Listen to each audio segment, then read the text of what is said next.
Hello, people, and you are connected to SNN Street News Now. Six Guys and You. We do this every Thursday night at 9 p.m. Eastern, 8 p.m. Central, and 6 p.m. Pacific Time.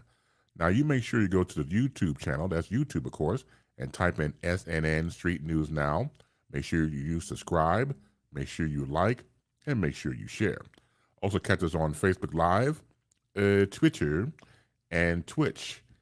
We are the masters of intellectual chaos. Our fearless leader, Lee Michaels, is back on assignment. Also, let everybody know, of course, you know this by now, January 6 hearings are continuing to be in full effect. We'll give you updates as the program rolls along. But we are here, and we're going to make it do what it do. As we continue with the masters of chaos, we're here like a child or children on punishment. Let's go forward to bring forth Dr. Ron forward. Dr. Ron, how you doing? Good evening, sir. I am here. Yes, you are. How are you, sir? I'm still glad to be alive, my brother. Well, we can see that. That's a good thing. Yes, sir. Yes, sir. Yes, also, sir. Also, welcome back. He had a few days off. Welcome back, Seven. I don't like the glasses. I get a reflection on my glass. How come you ain't getting no reflection? I get a reflection. I don't want no glasses on.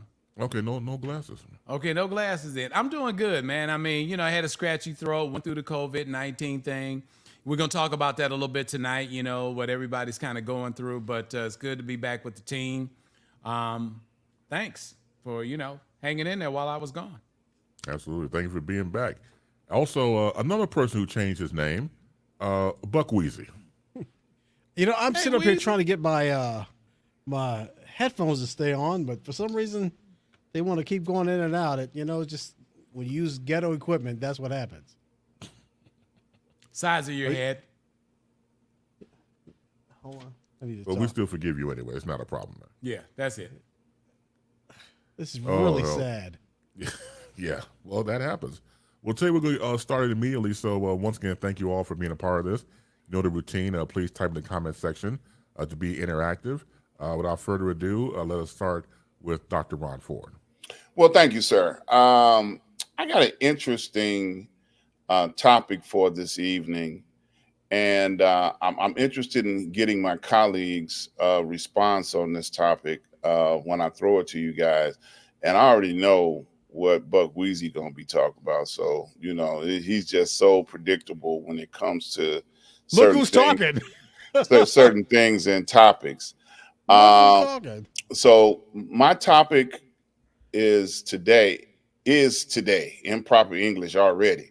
I'm gonna be talking about Senator Tyra Mack from Rhode Island, the state of Rhode Island. She's a state senator. You can bring her picture up. Yes, bring a picture up. Okay. This is a picture of her in January of 2021. She was the first Black openly gay woman to come out and to be elected into the state legislature for Rhode Island. Now, for many of you all that don't know, Rhode Island is a real small little place. Okay. Tiny. Yeah, boy. But, for some reason, Rhode Island has always been important for elections. People have, chose Rhode Island as a marker for how the rest of the country is going to go. But this is the young lady in 2021. So let me come out of this. I think I can come out of this. Maybe not. Okay. I got to figure out how to get to the other picture now. Okay. Boom. Can't get to. Oh, there we go. Now let's go to this one. This is the same young lady. That's Tiara? Yes, it is. And wow. She's running for re-election. She don't.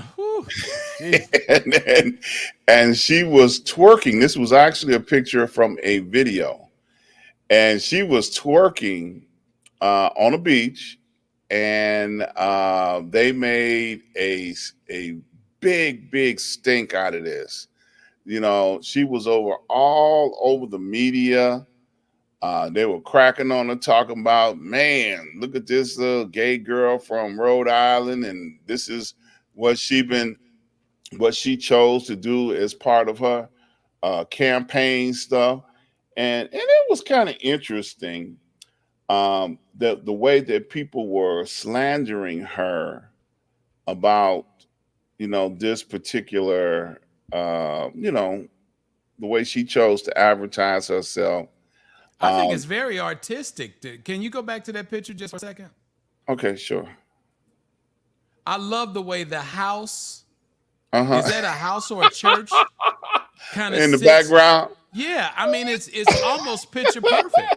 I love that shot. I'm sure somebody saw that and did that. Definitely. I'm I'm very amused. and this is her on June the 20th, supporting the Pride Parade in Rhode Island, because she's already has come out and openly gay. So she was, out campaigning. I don't think she's all the way out of the closet yet. Okay. But she is definitely, to me, I think it was a work of art. Now I'm gonna go back to this one and let it sit up there for you guys. Yeah, please. Yeah. Yeah. I think it's a work of art.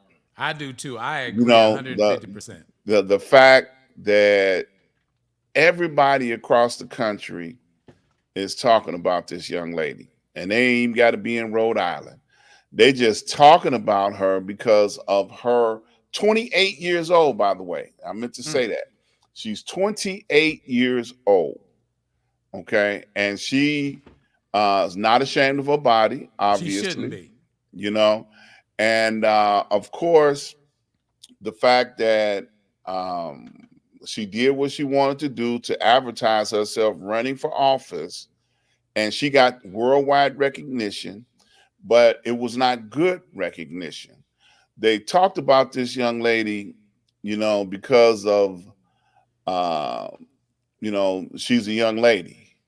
Now, when the good old boys are out back in, when Trump was in office during the Christmas season, and they were leaving Christmas parties and, drunk and celebrating and doing what good old boys do, nobody had a problem with that, but, when you look at the good old boys in Washington, D.C. and how they decide to do what they're doing, they get nothing but positive publicity about what they do.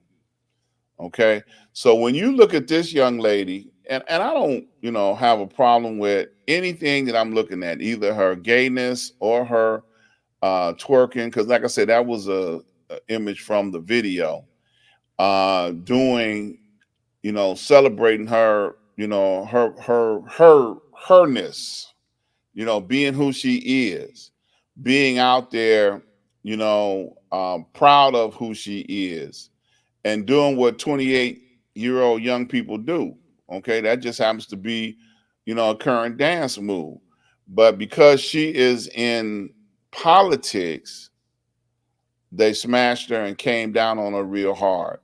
So I know my colleagues got some things to say about this. So y'all have at it. Smash it and come down on it really hard. I would agree. My hand is up. Definitely that particular pose right there has me thirsty right now. But, thirsty. Yes. Thirsty. Yeah, that's a very endearing pose right there. It definitely is one that I would volunteer to be a part of. Absolutely. Vermont. That's what's the crazy part, right? Vermont is so white. Rhode Island. She's in Rhode Island. Yeah, it doesn't. Same thing. Yeah. Yeah, it doesn't matter. Yeah. I think that it's unfortunate that I would, as far as public opinion, you can't mix business and pleasure in this particular thing, because you take on the responsibility of people's lives, and that's what you really have to be careful of when you're putting a message out there. The message that she has put out there in her private time is one that's very much appreciated by me. but I could see where the constituency would be concerned with the message being convoluted with that photo, because she is very, very gifted in the ability to take a pose like that. Bring and it make back, work. Chris. Yeah. So you would prefer this image of her? Which one? The one on the left? Yeah. Well, the one, let me say this. Yeah. No, it as a in a public image, the one on the right should be the one, but the one on the left is very inviting in its own way. As a man, I'm a man, and so she has strictly got my attention with the photo on the left, and I would, be, I'm just kind of lost for words right now. I would be in an intrigued state to understand what that probably looks like if I was standing in front of her. All right, you can take it down, bro. You don't have to if you don't want to. I just Golly, that looked like guess who's coming to dinner. Now some of the things that she has done in her political It career, don't matter what she did in that photo outweighs everything else. you know, she spoke up about how she fought to keep abortion legal in Rhode Island. She was one of the people that helped fight for that, as well as some of the other things in her career as being a state senator. So she's got a lot of accolades, to her being in office. Yeah, but my thing is, the reason why I say it's a stroke of genius is because we're talking about her. Okay, on this week, she did the media circus, and people are talking about her. She's 28 years old. Okay, from a place where nobody has pays any attention to. And with that picture, I'm paying plenty attention to the place that she's at. I'm sorry, but that's why I say it's it's a stroke of genius to and capture. she would get a stroke of genius if she posed like that in front of me. Boy, you're gonna do them not all night long. That's not the name I call him. It's genius. Yeah. If I said all that, I would get my ass reamed by all Well, of we you. know you're gonna go there, Buck Weezy. We already know. Have I? Not yet, because you ain't spoke yet. I'm sophisticated. Oh wow. No, he's stroking his genius right now. Oh wow. Yeah. But he's having a stroke of genius as we're talking, and trying to keep a straight face to do it. But the concept that I'm talking about, all when we're all in media, all publicity is good publicity. You know how that concept works. If somebody's talking about you, and if it ain't but four of us on the air right now, and we're talking about her, then as a topic, then she's accomplished what she meant to accomplish. She wanted to be attention drawn to her as a state senator in the state of Rhode Island. Now, whether her constituents share her method of being able to advertise her running for office and wanting to be reelected, don't know how the people from Rhode Island actually feel about that. We don't know if they're conservative or if they're Those are very liberal. That the whole region, Massachusetts, Rhode Island, Vermont, they're very liberal. Yeah, so she may have accomplished what she set out to accomplish by putting herself. As far as I'm concerned, she did. Yeah, putting herself out there like that, and like somebody said in the comments, when you got it, flaunt it. Yeah, I think there you go. Heard her on Tiffany Cross on MSNBC. Articulate. If you got it, flaunt it. Flaunt it. Yep, that's it. But let me say this, and I don't mean to interrupt it, but I do. There's a time and a place for everything, seriously, and that wasn't necessary in reference to what she does as a political figure. Mm-hmm. You know, the thing of it is, I think people want to know when you vote for someone, what are the accomplishments that you have chosen to make that can better a community? And that's really what counts. I believe at the age of 28, it's possible that she hasn't lived long enough to be in a position to understand the dynamics of what it takes to be a state senator. There's nothing wrong with running and winning that position at the age of 28, but she hasn't lived long enough to understand what it takes when people have to determine how they're going to live, what their expenses are going to be, what are the expectation of the representation of political figures in this state that will help this state grow and be a better place to live. Those are the questions at hand. This picture that she's done on the beach is very entertaining. I'm entertained at my highest level, but I don't think it has a damn thing to do with politics. But now let me ask you this.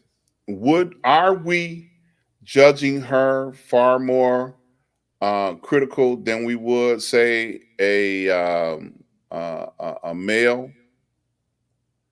Because men have done. I'm not sure if I've ever seen a male take a picture like that's been in political office. I wouldn't be attracted to it by any means. But are we judging her more critically? And what I mean by that, this is the first time I've seen the picture. I'm not judging her on anything. No. Let me finish what I'm saying. Okay. Okay, I'm sorry. They had a Illinois congressman, I think it was, and he was running around taking open-chested pictures in a locker room and sending his pictures to different females in various, this role. And they came after him. The ethics committee in Congress came after him. Now, the reason why they came after him was because he had spent campaign funds on some things that he should not have done. But he brought attention to himself with those pictures. And then there were other young male, Caucasians, of course, that were out there doing similar type things. And I think it was even a White House executive's husband who kind of clowned and brought attention down on himself. But are we super critical with our moral compass when we look at people that are in political office? Now, these are people that cannot have morals in the first place because they lie, they cheat, they steal, and they abuse the public. So why all of a sudden are we having a moral compass, when it comes to judging them and looking at them with what they do, knowing the job that they hold? Social media puts us in a position to make comments on things that are maybe not the ideal concern of the constituency. And that's what that picture shows. It has nothing to do with political views. It's what she feels that she can do privately in her life, and I appreciate that. But if I was a resident of the state of Rhode Island, I would want to know what she's voting on. I would want to know what she stands for, whether she's standing on her head or not. I would want to know what can she do for the betterment of the state amongst the other states in our union. Because collectively, we're going to have to find a way to work against all aspects of how we live. We have inflation up at about 12 to 13%, and it's overwhelming right now, starting with gas. And the list goes on, groceries, medicine, and other things that are necessities in our society. And the question becomes, we had to really, really go through some changes to get a lot of these fast food corporations to take people from $5 an hour at a drive-up window to $15 to $19 an hour. And they're still not satisfied with that rate of pay. Because at the same time that their rate of pay goes up to $19, their rent goes from $900 a month for a studio to $1,500 a month? So those are the questions that have to be asked. Is it a distraction? Clearly for me. But that distraction is not the concern in this particular situation if I am a resident of the state of Rhode Island. Where is the state economically? Where is the state in its representation of the other 49 states that make us a country and how we are represented around the world? And so sometimes it's convoluted because these type situations where you would take the time to stand on your head and put a picture out there that would be very distracting to the facts, the question is it necessary? And what is the purpose of doing that? Besides getting my attention and having me thinking immoral things that are not the question at hand.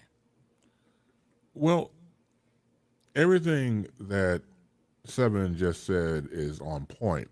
And so, with all due respect to State Senator Mack and even to male or female senators or politicians, it's not a good look. It's not a good look. It really isn't. From the standpoint of representation of people is concerned. On your private time, and you want to, drop it like it's hot, Whew! and there's nothing wrong with that. This was her private time, though, wasn't it? Say that again? This was her private time, though, wasn't it? Once you run for political office, you don't have private time anymore. Yeah, but see, you made it private time I put out there on a viral picture or video. Absolutely. So representation-wise of people, I don't think constituencies want that. They want, look, I don't care if she's African-American. I don't care if she's lesbian. I don't care about what she posted the picture-wise. If I was consulting her, I would have her not do that. The primary objective is for you to do your job. When you get into office and you're taking care of people, go through laws and legislation, that is your job. Not to stand on your head and do that in the sand. That's your leisure time, not your public time, because now you've taken these two worlds and have merged it. And so you're giving off two representations of who you're supposed to be. And it can be a detriment to your upcoming election because, once again, representation of people. And it's not to be prude and it's not to be disrespectful, but to make that type of viral video and picture and everything else, I just think is disservice because, again, representation of people. It's not you. If you're out there by yourself, that's one thing. But people elected you into public office, that's another. It's just not a good look. Absolutely. So I guess the question I want to ask is, are we still operating out of an old playbook that young people should not have to uphold their moral standards to? Standing on your head with your legs cocked open has nothing to do with the state of Rhode Island. It has no representation whatsoever as far as is the state broke? Can the state pay its bills? Is the state represented properly amongst senators and congressmen in the House and and state representatives in Congress? Those are the questions that are asked when you enter into the world of politics. So I think Ron and yourself, Chris, made a valid point. Is where does this picture fit in to what you're supposed to be doing? And then you have another question that comes into play from an older generation, let's say boomers, who say, this is why I wouldn't vote for somebody who's 28 years old to represent me. Because there's a level of immaturity that just doesn't come into place. What do you do with your private time in your life is your business. But at the end of the day, somebody had to get registered. They had to go to a poll. They had to cast a vote for you to represent them. Is this what this representation means? I'm looking up information on the state of Rhode Island now. I know they got 1.058 population wise million. 1.058 million people as of 2020. It doesn't say anything. I've always thought Rhode Island as being a state like the Hamptons, like how rich people go up there vacation there. They've got a lot of ocean stuff going on, coastal, intercoastal ways. A lot of people up there that might be transient, you know. So not sure about the state, demographic itself, but obviously it must have been socially acceptable for the community to elect a black gay woman, because even that is a giant step, for some political arenas. Okay, if you think about it, there, even though Chicago elected a black, gay woman as mayor, but some states, might have a problem with that. They just feel like, hey, we ain't ready for that yet. But it's whether you're ready for it or not, it's there. Come on, Buck. I know you got something smart to say. It's about damn time. You guys been just bullshitting, and I'm like, can I speak? You reading the statistics about the state? It's like, am I ever gonna get to talk? Well, let's just all you have throw to a do bunch is of bullshit out. All you have to do is part your lips, just like she. Hey, Yeah. Buck. It's like Hey, if Buck. if I jump in, I get jumped on. So hey, I Buck. just wait. Come on, bro. Come Hey, on. Buck. All you have to do is part your lips like she parted her legs. Okay, so you realize that there are a few divides in this country. Yeah, her legs. Racial divides, but what I think we have here, maybe partly racial divide, but more so than anything else, it's an age divide. Old people always forget that they were ever young, number one. Number two, there's nobody under the age of 40 that's going to be complaining about that picture. Unfortunately. So it's all the old people are the ones that are going to be, oh, how could she do that? So inappropriate. It's not inappropriate. It's only inappropriate if you're over, say, 40. Just throw that number out there. But it is politics. And politics is an old people game. Old people run politics. So if you're going to play in their game, you got to play by their rules. If you're going to be a politician, more than likely, you're going to get backlash if you do something like that. So it's unfortunate that there's such judgment on her based upon what people think is appropriate and inappropriate.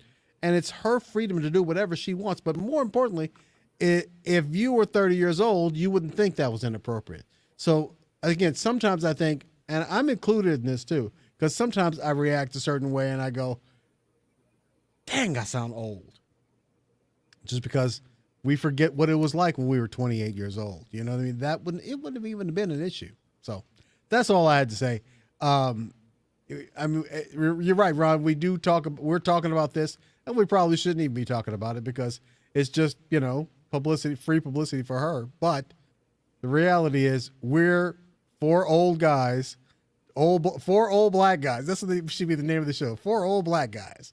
And she's not in our age range. She's not in our demographic. So she's not thinking like we do. And, I don't think she should be criticized for being young because she is young. I want to agree, but I agree with the first part of your statement, what you made, which I thought was very valuable. Do your job. Your job is to represent the state, pass laws, and make sure that the state is capable of operating. And when she's not twerking on the beach, I'm sure she is doing her job. That's all that counts. Yeah, and according to some of the New York Times and some of the other newspapers and places that covered this story, they were saying that she has actually done a very good job being in the state legislature. And and her accomplishments that they listed, like I said, they talked about still being able to get an abortion in the state of Rhode Island, other women's rights, other things that are issues in the state of Rhode Island that were national issues. They stepped forward in Rhode Island and made sure that women are respected. Now, 28 years old, her demographic or following that probably put her in office are applauding what she did. They don't have a problem with what she did. According to, like I was saying, the statistics a little while ago, they're saying that it's a very wealthy state. Most of the people that live there, this got old money there. Ain't no young money. It's old money. Same with Vermont. Yeah. And like New Hampshire. like I say, the Hamptons, that's what we're talking about. But the younger generation has a voice now, and they're expressing themselves in their freedoms. Okay. And going back into time, you think about when the 50s and 60s came about and rock and roll was a big deal, and the old people objected to it because they didn't like the way women were gyrating. Devil music. All of those things. What movie I saw that was on there. It's like devil music, really? But all of those things over time became commonplace. You follow what I'm saying? As time evolved, all of those people that would gyrate did not turn into communists, because that was the biggest fear. All the countries going to communism, And it was because the old people were the ones saying that back then. Exactly. Young people weren't saying. So that's what I said. There's a great divide. And Right. just sometimes, as a person that's on the other side of 40, I think we sometimes need to jump back and say, you know what? I was young once. Ain't nothing wrong with that. I don't. As long as she does what, Mike? Shake that thing. Do our job. No, that's exactly it. Like you said, to do her job. That's all that counts.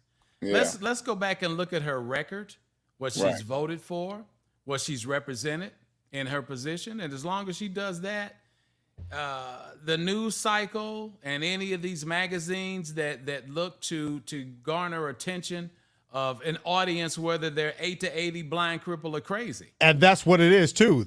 Everybody who's jumping up, making noise about it, they're looking for ratings themselves or viewers or whatever. Yeah. Well, we got to have something about. The news. Have you ever noticed that the news? Why you think I chose this story? Have you ever noticed that the news repeats? If you watch the local news, it repeats every 30 minutes. Same news every 30 minutes. I DVR the news, so when I fast forward through the most of it, and then 30 minutes comes along and it's like same news over and over, just rinse and repeat. But a lot of times they do stories based upon what they think are going to get people's attention, and that's unfortunate. But the worst is it's kind of almost turned into tabloids. If you think about it, right, Chris? Think about that for a second. A lot of these news shows have turned into tabloids. A lot of it is he say, she say, expert opinions. They're really just trying to get ratings, and it's really sad. Well, also you have to consider the source that we get information from. When I was teaching talk radio at Illinois Media School, when I was telling my students, make sure you get credible resources for your stories, and I had to check one of my students. I said, no offense, I would not accept anything from the shade room. And real seriously, I was like, dude, you got to, I was like, how many people get information from the shade room? Everybody raised their hands. I was like, okay, see, that's fodder for information from, like you said before, Buck, about a he said, she said situation. Say what you want about news sources, but hey, CBS, ABC, NBC, those type of CNN, MSNBC, even Fox, depending on your mindset, it's a credible resource from the standpoint of journalism is concerned. You can question the journalism all you want to, but even Wikipedia has to be questioned, because you can go into Wikipedia and edit out anything you can. I've done it. See, there you go, for firsthand. So know your resources. And so going back to the whole thing about how the press works, we all work in media, we know how they operate, and what happens, unfortunately, is that myself coming from a news talk background and working at ABC, what they say in the newsroom, if it bleeds, it leads. And that used to get on my nerve, but that was the phrase that pays, quote unquote, because anything that was horrific, blood, death, bullets, was the first story right out the gate. And it does get to a point where it does work on your nerve.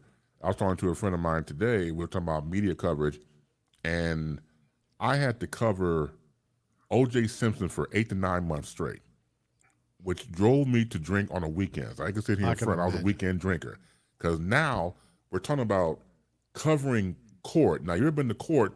Even though court is the law, is one of the most boring situations. It's not like Law and Order or anything you see on television where it's quick, fast, and a storyline. We talk about in real time, slow motion. Real boring. And so, right.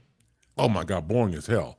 And so to cover that on a daily basis, and then to go from that to every now and again you might get a nugget. At the time, Mark Furman may say something outrageous, or Johnny Cochran do his thing about if it must fit it or quit everything else. Those are far in between. The majority of the time is watching gavel to gavel court. And so again, my point is, when it comes to the media, we all know what to expect, what we can get from them, and we're only getting like segmented news anyway, because it's been chopped and screwed by the time we get it as consumers and viewers and listeners. So it's just a matter of trying to dissect what is the truth and what is it. But I think got to a point now, because you throw in commentary, you throw in hearsay, the news stories have become very blurred, become very gray, not black and white anymore. And it's crazy. For a while, I haven't noticed it as much recently, but for a good while, news stations would quote other news stations. Yeah. Well, according to ABC News, blah, blah, blah, blah, blah. ABC News is reporting that.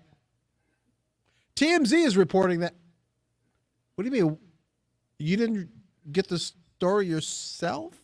Well, that's a professional courtesy. If the network got it first, then the other news sources have to credit where the timeline was. Because that's where they got it from. Right. Exactly. But, so they have to do that. Back in the day, they didn't used to do that. Back in the day, they'd go and they'd have a reporter there themselves. Because if ABC gets it wrong or the other news source gets it wrong, then everybody's got egg on their face. And what they'll do now is they'll have something that's kind of hearsay, and they'll go, something that's not verified by NBC News. Mm-hmm. Not verified by NBC News. Well, then why are you reporting it if you didn't verify it? It's just crazy how nowadays, I don't know whether it's to save money or to be first or what. Huh? Ratings.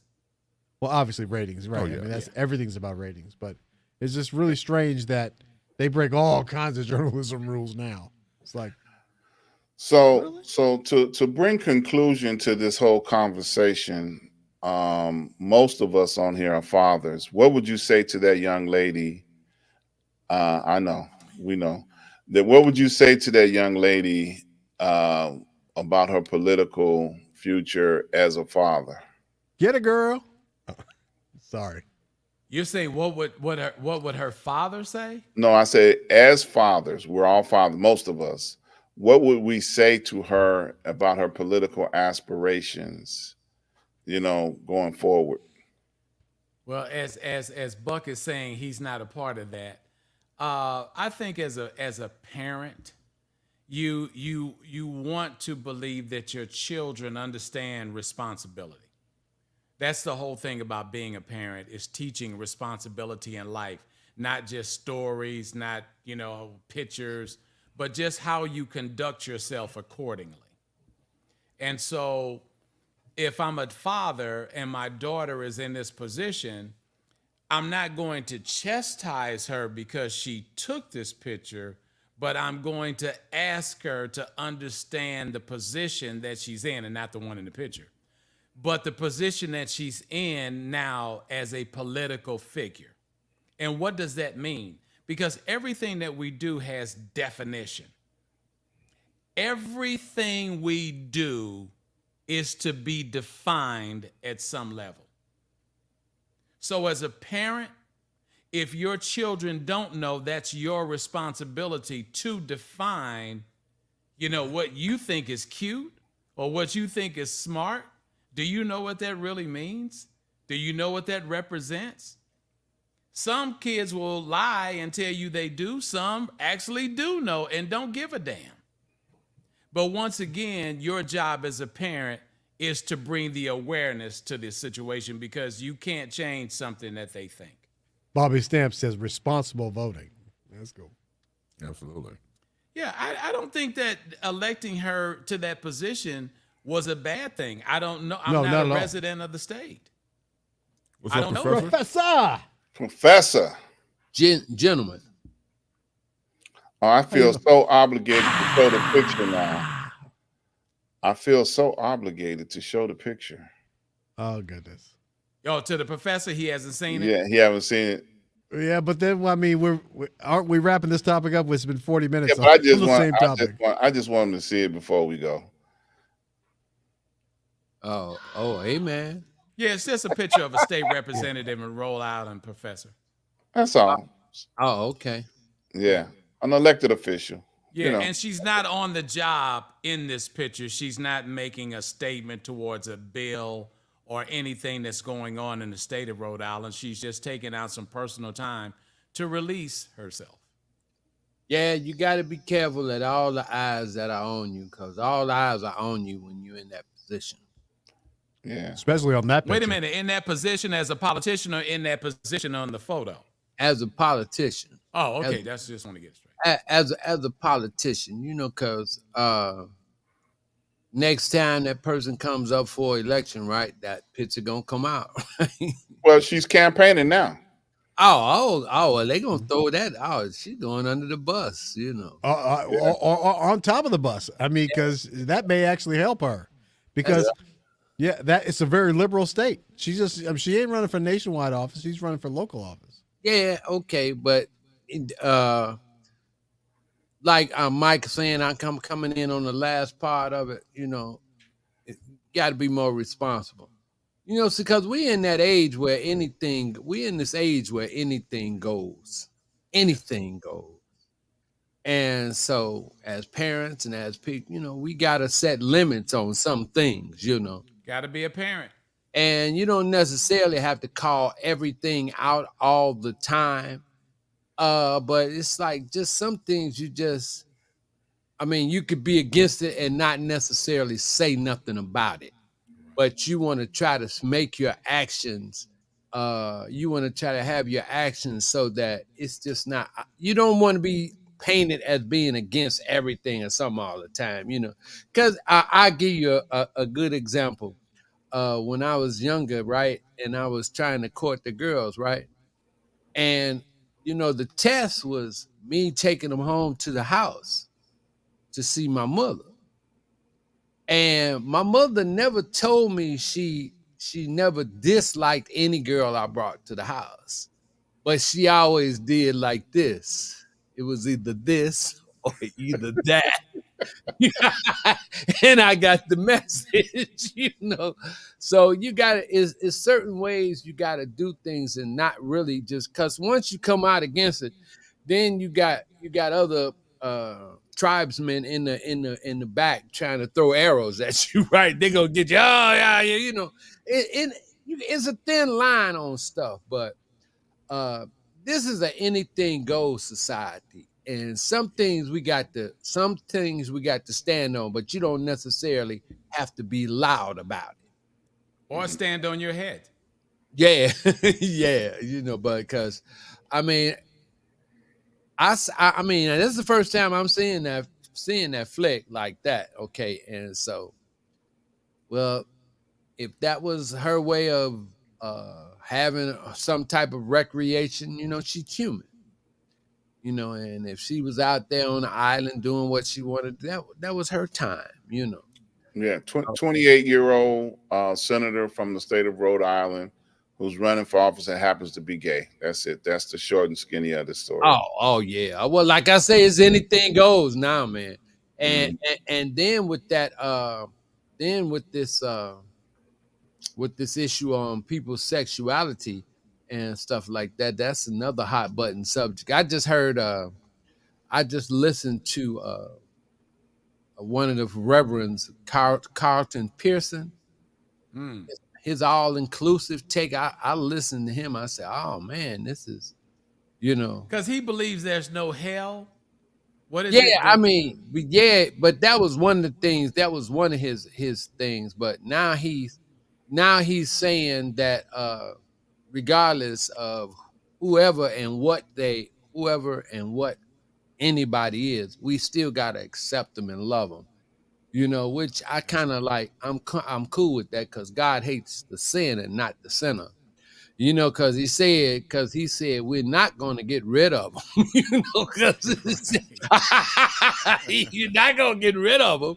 Right. They're not going to be wiped out or nothing like that. So we just got to be inclusive. Because that people under that lifestyle have a whole lot of other circumstances they got to deal with. In other countries, they're getting beaten and jailed. They're going through a whole lot of stuff. And so I don't want to add any more fuel to that, but I just don't want to be bullied by that, by that type of lifestyle and ideology. I don't want to be bullied like that, but I want them to have their space. So there you go. So as we now segue to 7, and he's going to break down So Let It Be Broke. So 7, the floor is yours. Thank you very much. One of the things that I'm really trying to come to grip with is where are we at in our country with accepting COVID-19? And I had a bout with it about a week and a half ago. I was quarantined, of course. It started with a scratchy throat. And my doctor advised that I come in and instead of using a oral treatment that Pfizer has put out, which she said had a lot of quirks to it, I had to come in and take an IV for an hour of an antidote that she was supporting. Fortunate enough for me, it didn't go any further than that. I went through the quarantine. I was released on Monday of this past week. I had a scratchy throat again. Tuesday, I felt like I couldn't swallow. And Wednesday, it went totally away. Coming out of this situation, doing Uber and Lyft as a side hustle, which I do. Before I was doing that, I didn't wear a mask and I didn't care if the passengers who utilize the service wore a mask. This time around, I'm wearing a mask whether they want to or not. And one of the questions that I brought forth to my physician was, I said, Dr. Babian, I'm under the impression that every human being on this planet, or let me say everybody in the continent of the United States, actually has COVID-19 and as a virus inside of us. And the reason that I came up with that conclusion is because 80 to 90% of the people that I see in the public are not wearing a mask. I know. Okay, 8 to 80, blind, crippled, crazy, restaurants, churches, gatherings, nobody is wearing a mask. And over the last 24 hours, what message did we get from the White House? Our president is going through his second bout of COVID-19. Right. I believe in my heart of hearts, and I'm going to pass this on to my cohorts in crime here. I believe everybody already has it. One of the things that my doctor said that the biggest thing, the hype of this situation, is the medical and the pharmaceutical companies who are profiting off of the fact that Big time. that medication can be put out there and they can make a profit off of it. But there's no way, Buck, you see what I see and the rest of this panel, everywhere you go, nobody is wearing a mask. And I go back to the panel to say, how is that possible? Mind blowing. Go ahead, Buck. Hey, for the longest time, when they started letting people back in church, I went back to church. I go to a Catholic church, and I looked around, and why am I only? Well, I wasn't the only one with a mask, but there's probably 10 people, the whole congregation. I'm just like, One day, as a matter of fact, about 2 weeks ago, I went into the station. I was filling in for the afternoon person, filling in for Moni Love. And I walked into my boss's office with my mask on. She said, "What, you paranoid or something?" I was like, I don't know if I'd call it paranoid, but I feel a little weird walking around here without a mask. And just the other day, after, the government says, okay, we need to go back to masks, we're recommending, the company put out a policy. Now everybody has to wear their masks. And that was just 2 days ago. But I'm like, why is it weird that I want to wear a mask? People hate masks. They hate them. But I'm just like, small price to pay. Now, I don't really go out that much. Like, you have to go out, Mike. You have to go out for the Uber thing. I stay in as much as I can because I can. I work mostly from home. But when I do have to go in or I have to go to the grocery store, I go to the grocery store. Now, there will be more people in the grocery store masked up. That's one thing. Not everybody. And sometimes I do forget my mask, and where I used to go back in, back out to the car to get my mask and then come back in. Sometimes I'll just like, okay, well, screw it. Just one time, I won't be so bad. But for the most part, I have my mask on. But I don't understand why people just don't want to wear it. Chris, you lead the round table. Where are we at with this thing with the mask? I think people want to find a conclusion and an out, and they want to feel normal again. And that normal we had is not going to come back. We talk about a new normal. At least not anytime soon. Woo! Wait a minute, Chris. Oh my God. Say that again. The new normal. The normal we knew is not going to come back. It's a new normal. So everybody's got it. Exactly. So you just can't remove yourself and say that I want to go back to the way things used to be. No, those days are long gone. You're living a pipe dream. We're in it. Well, see, there goes the professor. He has on the mask right now. The professor is doing safe broadcasting, so I don't blame him for that. Today's time is we're looking at the extension of it, the Delta, monkeypox, the whole thing, and it's not just COVID. It has mutated into various forms. So just because you don't see it does not mean it doesn't exist. And so you go back to what we heard before, the upticks of coronavirus and Delta and now monkeypox, especially in the summertime because of the heat. So you just can't abandon everything we learned from the CDC or wherever information came from. It's still there. In fact, it's worse. So it depends on your mindset to sit back and say, you know what, I'm going to drop the mask because I want to. No. You should put the mask back on because things have gotten worse, and stop fooling yourself. But bro, I dated an anti-vaxxer, and I'm telling you, hearing the stuff that they think, how they think about the virus and the shots, it's just like, okay. That's on you. That's your life you're screwing with. But I mean, as for me and my house, we getting the vaccine. Just saying. Like you said, we have enough in this nation to divide us from here to kingdom come. And now you bring in during the time the vaxxers and the non-vaxxers and people pointing fingers. And it's my right. It is your right. But at the same time, if you go back and look at history, of how history was able to get out of certain flus and pandemics back then, the majority worked together. So you go back, in 1920s when you had certain flus out there that they were wearing masks back then. But the majority has to get on board, as you've seen from other records. We can learn from the past. It's just that a lot of us don't want to take the time out to read and learn about said past to where we are in the present and how we can project to the future. What do you mean by read? Certain people don't read. Now, you know what the fuck I'm talking about. Certain people don't read.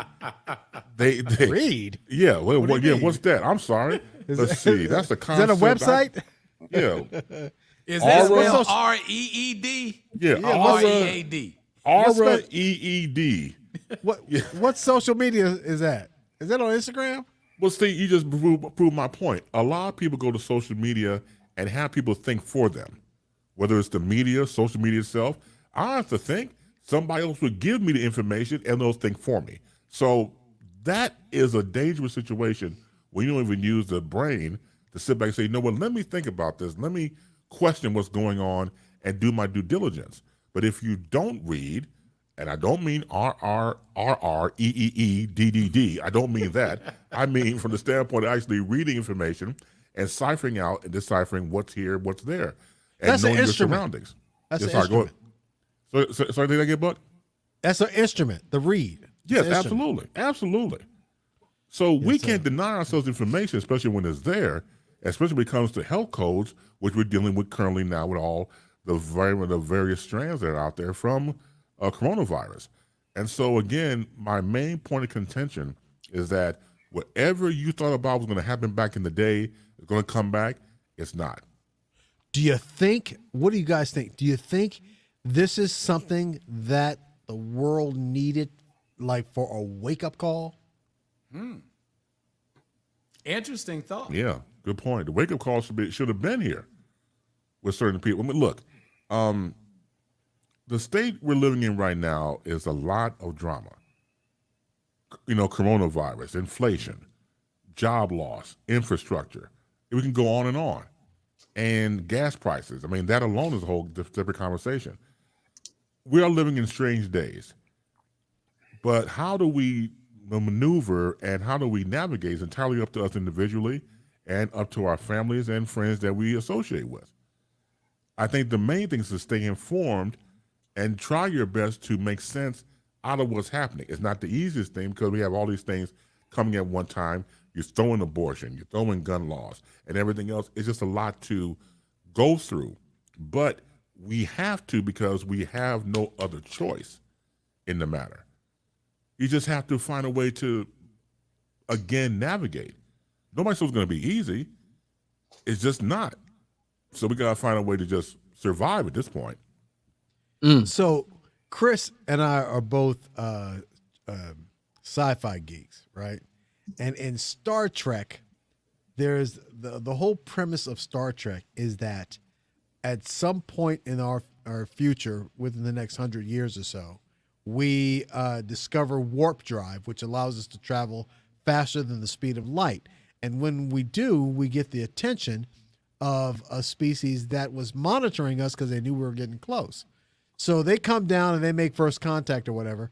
But the significant part is when they do, when we finally realize that we are not alone in the universe, that there are thousands of other species out there, it unifies the world in such a way that everything goes away. We all become one people.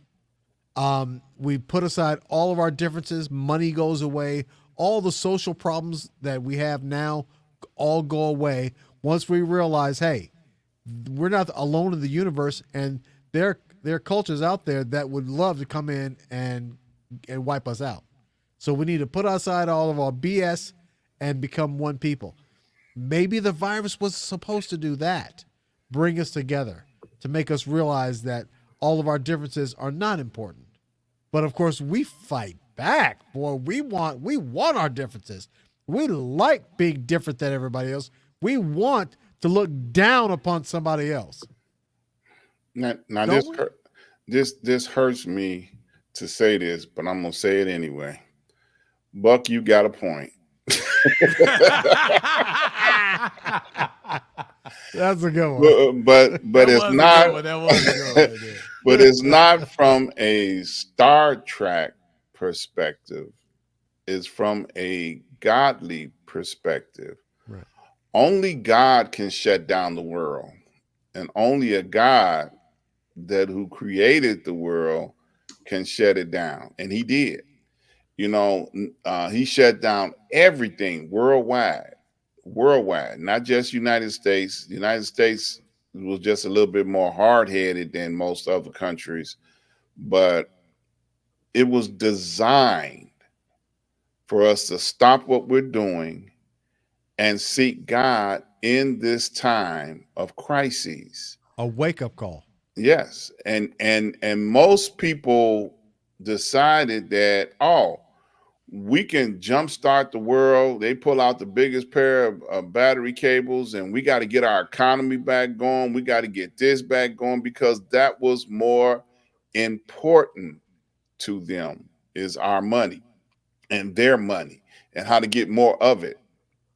Nobody sat down, and I ain't gonna say nobody. There were some that did, that sat down Bobby said and truth asked, bombs. yeah, and sought God to understand what was going on. God, what is this? What is it that we need to be doing at a time like this? And there are those that are now, even this day, understand that God is still in control. And there are those that have perished over the time of the pandemic, those 2.5 years, 3 years, and people are still dying.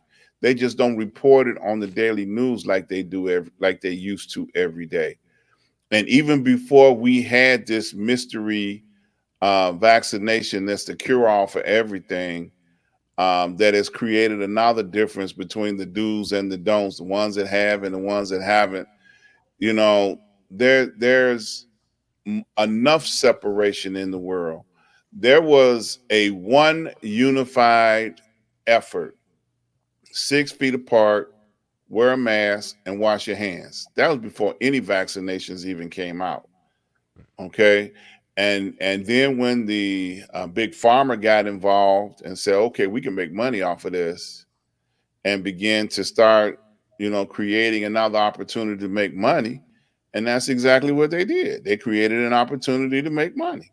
Not just money, but continually make money. Exactly. Because the vaccine didn't cure it once for, once you get it and it's cured. You had to keep coming back. Right. And newsflash, okay, this latest strand that they have out now,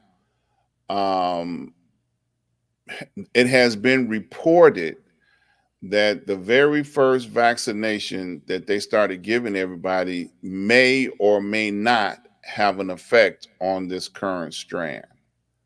But okay, before we move on, listen, that's the same subject. Well, no, but you said something interesting. Since the virus has happened, this is what's so bad. In the United States of all places, look what is really transpired. Not really transpired. What has transpired since? We have more and more shootings. It's like it's the opposite of what should have happened. And it's only the United States. Only the United States. All these mass shootings. It's like, what the hell? Something wrong with this country. Well, this country, and I'm going to use this word that most people have heard before, is being ruled by chaos. And I ain't talking about an organization. I was getting ready to say, you talking about what Maxwell Smart used to do. I ain't talking about Maxwell Smart. Somebody bring down the cone of silence. Missed it by that much. But we recognize what chaos looks like. We've all been on the planet long enough to see, we've had some good days and we've had some bad days and we've had some good times. And we've seen a lot of things. And, we've seen mistreatment of people because of the color of their skin. We've seen peaceful times. We've seen things get out of control. And right now, things are out of control. And chaos is definitely, something that is reigning at the moment. And if we seriously sit down and ask questions of God, what it is, then God will be just to answer if we ask. He ain't trying to keep it a secret. He will tell us what's going on if you ask. If you don't seek God in all things, then you're going to go by the CNN, the MSNBC, the Fox News Network on what they say it is. They ain't got a clue. Okay? Just keeping it real. You know, God is the only one that can give us answers to the question. Period. Yes, sir. No, I didn't say no. I'm just listening, man. Oh, okay. I'm just You know, because it's so many people, you know, that would really like to know the answer to the question. Of course, the problem is that so many different people think that they're hearing God. Maybe they're hearing somebody else, and everybody's got a different opinion about what God's saying. Unfortunately. And it's unfortunate. You're absolutely correct. Because we don't have a prop like we don't have a Samuel or what in one show. But unfortunately, you know, and I'm gonna say this, and I'm probably gonna get hate mail for this.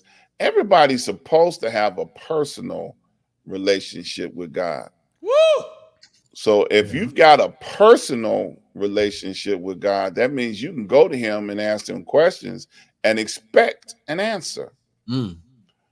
So, you know, that's my email and my website underneath there. So y'all can send me all the hate mail right there, you know, but nowadays it's email, Ron. Okay, but they can go to my website and send me an email. I got no problem with that.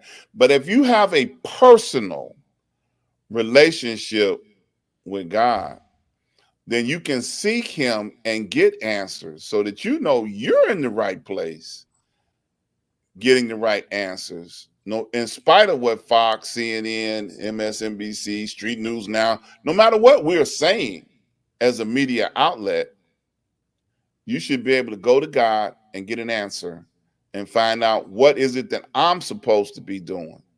What's that email again? Ask God at DrRon.com. I want to say one right now, just to test. But Ron, let me ask you a question. But you understand what I'm saying. I'm trying to put everything in perspective. Okay, go ahead. Let me ask you a question. Yes, sir. And Professor, jump in on this as well. Everybody on the panel. So we all got notifications yesterday, 2 or 3 times in a row. President Biden's got COVID-19 again. Yes. What was the first thing that came to you guys? What came to your mind when you saw this? Because they didn't just do it. I mean, this went on for hours, and they just kept putting it out there. President Bison has COVID. And when you said President Bison? Biden. That's the vodka talking. Okay. But once again, you know, and the reason I asked that question is because they kind of dropped it on us like that was supposed to be a part of a movement. You know, President Biden has COVID. Were we supposed to be shocked? You should have said Bison again. I almost said Bison. I was thinking about it, but I wasn't going to do it. But it was almost like they put it out there like a response was supposed to happen. What was our response supposed to be at that point when they just kept dropping it all day that our president had it? Were you watching the news? Were you watching the news all day? No, this was coming in on my phone. I was about to say, you know, they repeat the news every 30 minutes. Yeah, but I mean, they were dropping it like it was supposed to be shocking. Can I throw a possibility? I think, and my perception of that is the fact that they're trying to show that our current president is flawed or weak. Okay. Yeah, it's a perception. It's a perception. They want to try, even though Trump. And the fact that he's 140 years old, that's probably what it is. Yeah. It's like it's dangerous for him because he's so old. Yeah. And Trump had it, went into the hospital for 3 days, jumped up out of bed, and came back to the White House because he didn't want nobody to take his position at all, not for 1 minute. You know, but President Bison. President Look, get it right. It's President O'Bison. Old Bison. Yeah. President Bison Burgers. He's not showing any illness or weakness or in his recovery. They did a press conference today. He did a little news brief saying, "Hey, I'm all right, just got a sore throat." Same thing you and I had, Mike. I had a sore throat. Right. And I did a at home test and failed 3 times, So I'm like, wow, okay, I guess I do got it, But by the grace of God, I was able to keep moving. I had a bottle of supplements, and I don't recommend this for everybody, but I had a bottle of supplements that's been sitting on my desk since the outbreak of the COVID. And on the label, I put on the label, I said, okay, in case in case of emergency, break the seal. So I broke the seal. But it's a supplement that I had learned about that they were using in Ghana, West Africa. I knew it was going to be something in Africa. Yeah, and if you notice in West Africa, they don't have the large outbreaks of people being sick for weeks and weeks and weeks. And this is with COVID-19. They have been treating it, and people are fine. We have been disrespecting this germ so bad in the United States, which is what you started out talking about, number 7. We have been disrespecting this germ so bad that people get it, they get sick, and they die. It got demoted to a germ, not a virus anymore. It's just it's just like a germ, right? That's it's all the you're same absolutely thing. Correct. That's how they treat it. Like, it's just like having a cold. Yeah, and it's still killing people. We have in America alone over 1 million people have died.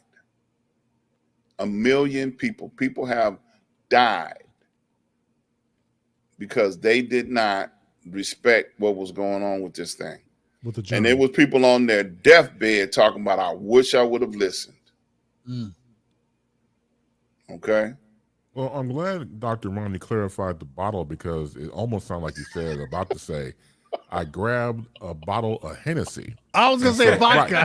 Right. Yeah. Whatever alcohol you want to put in there. So I'm glad you clarified that. So that will cure what ails you. Well, look, I figured I had a better chance with Hennessy than I did with Clorox that Trump was trying to get me to drink. Here we go. Oh, yeah. Y'all can just drink it, ingest it. It should be all right. Why are we talking about Trump again? He's not the president. President is Bison. Mm-hmm. President Bison, right. Old Bison, right. Old Bison. Mm-hmm. But going back to what Seven asked about when we got the notification about President Biden, the first person came to my mind was Vice President Kamala Harris.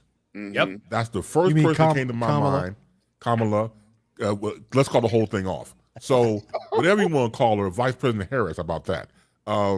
That came to mind immediately because, of course, his advanced age, and you know what happens, she's in line to possibly take over if he passes away. And they don't want her in there.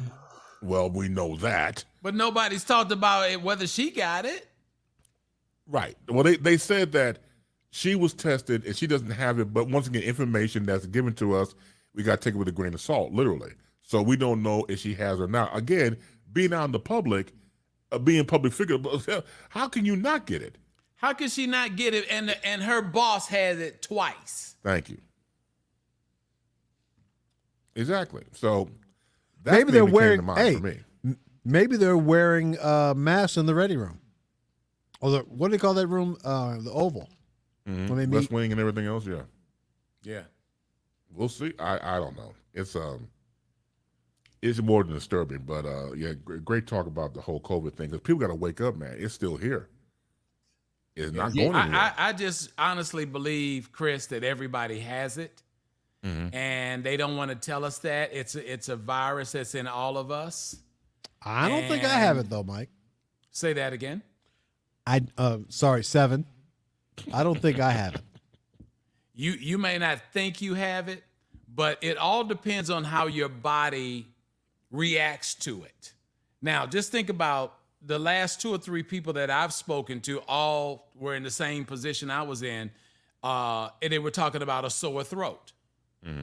Okay, that seems to be the thing. Now, remember, going back to what Dr. Ron said in the very beginning, and Chris kind of co-signed, in the very beginning when these stories were falling on our news channels and they had refrigerated bodies in transfer trucks and everybody was getting it, and it was they were on respirators.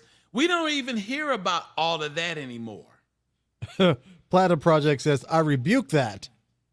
Yeah, right. But isn't that weird that we've gone in the very beginning stages that Chris and Dr. Ron talked about 10 or 15 minutes ago, is that every news story, there's 500 bodies in a transfer trailer that have died, and it was all respiratory problems. You know, you'd send your loved one to the hospital, you can't go and see them, and next thing you know, they're telling you that grandma's dead or your aunt's dead or whatever the case may be. And now it's all mild cases. Well, they say the variants are not as potent. Well, whatever the case was, I'm glad I got my shot. They mild. But you know, I never had the sore throat. 7. I don't care what it was, long as I had my shot. And if they gonna put out another shot, if they gonna do, I'm the first one. I'm there. My hands raised. I'm in line. I'm gonna be asking where can I go? I'm gonna get it. How many shots did you have? How many shots did you have, Reggie? What you mean? At the bar, 4. 4.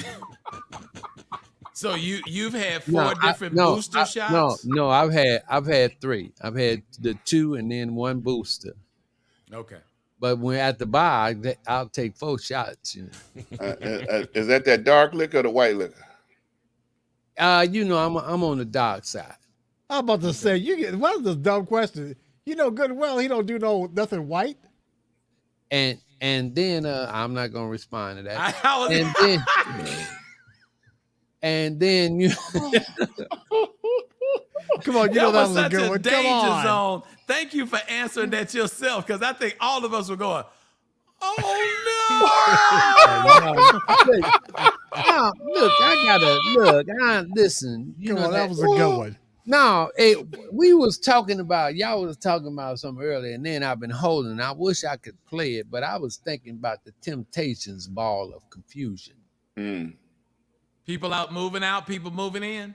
That's what the world is today. Whoop, whoop, yeah. Ball of confusion. You know, cause it's, you know, that fear thing.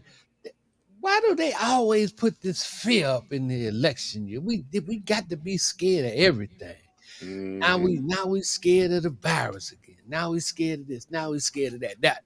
But as long as it's out here, that it's been out here, you know, some folk have been, you know, acting like it don't exist no more. And they haven't been judicious. So like I've been judicious now. Like I'll go to these events or whatever, and I got my mask, and I'm not staying nowhere too long where there's a whole bunch of people. Okay. And then when I go into church, got my mask on. When I get in where I'm at, I come and pull and shut my door, you know, and things like that. Cause, you know, I had a bout with it too.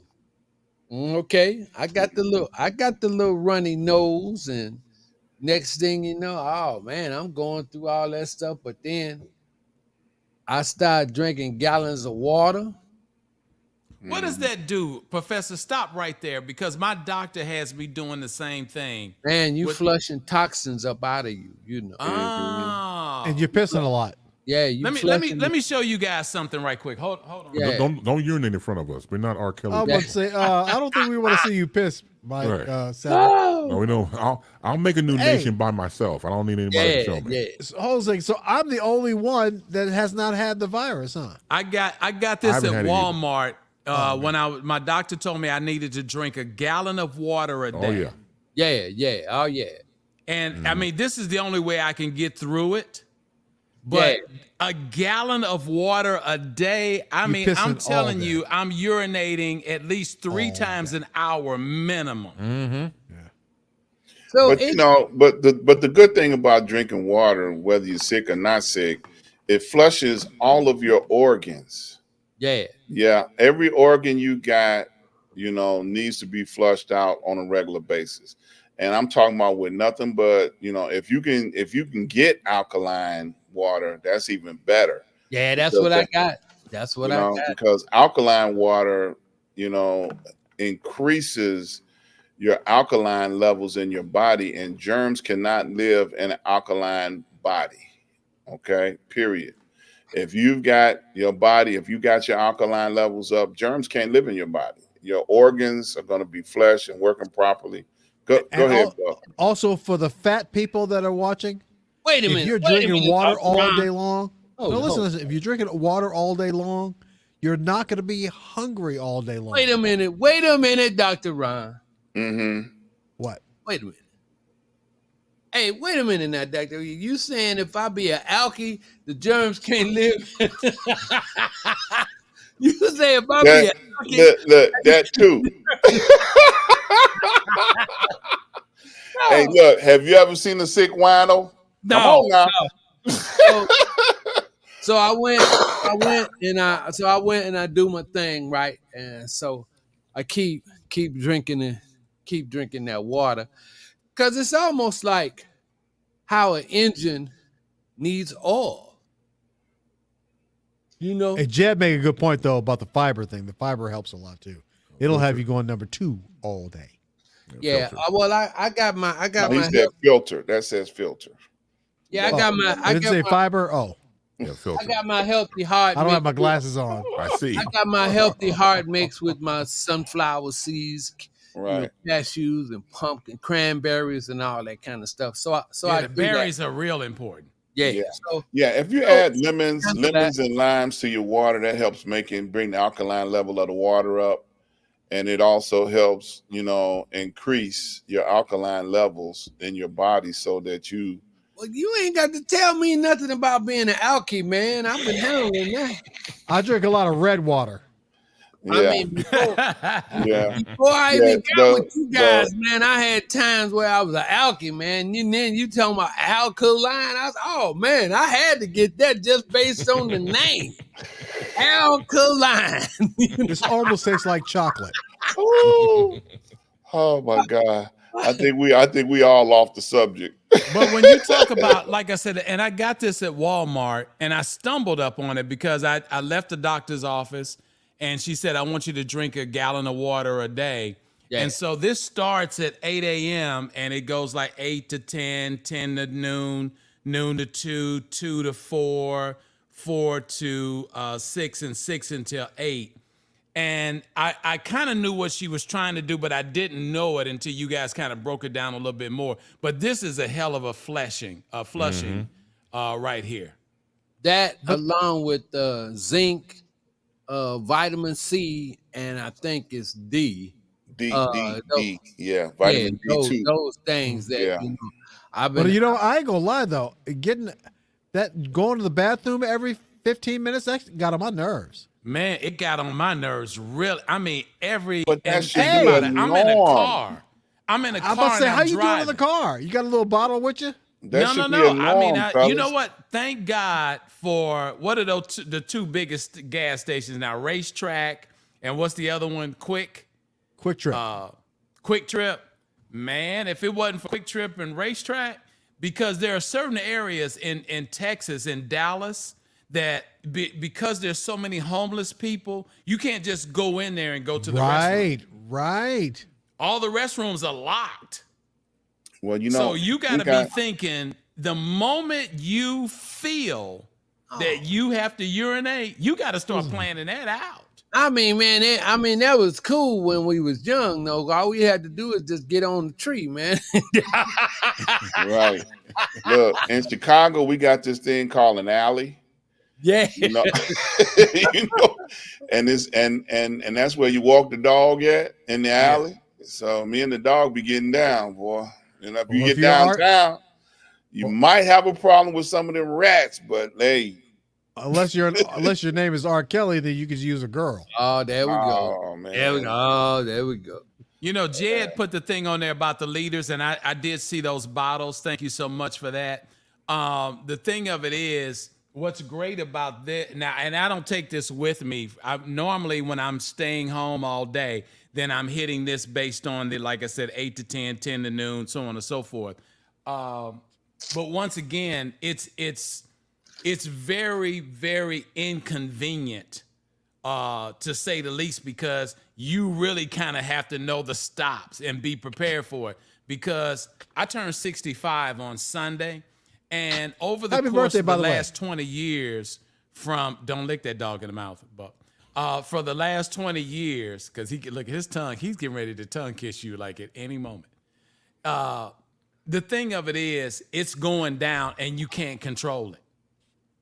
Yeah. When you got to urinate, you got to go. When you doing this gallon, there is no control of the urination. When you got about 10 minutes to make a decision. And you know, being 65 in a couple of weeks, I totally can relate. I had a situation. I was in the loading dock area of a Walmart, and I already knew that if I try to stand up, it's over with. I wasn't gonna make it inside of the store. So I pulled around the back to the loading dock, man, and I'm relieving myself. And a police officer comes through the area. Uh-oh. And his first question was, why you just didn't go inside? I say, hey, man, I knew I wasn't gonna make it inside. Yeah. You know, I can give you a ticket, right? I'll say, you sure can, but then you're gonna have to explain to the judge why you was watching my my private parts and wrote me a ticket for it. Your performance. Look at that motherfucker, and kept on going. Oh my God, it's intense. But I'm glad that my doctor suggested that cleansing, because I think that's what helped me recuperate at such a fast level, because it cleaned me out like pretty quick. Yeah, and I'm okay with it.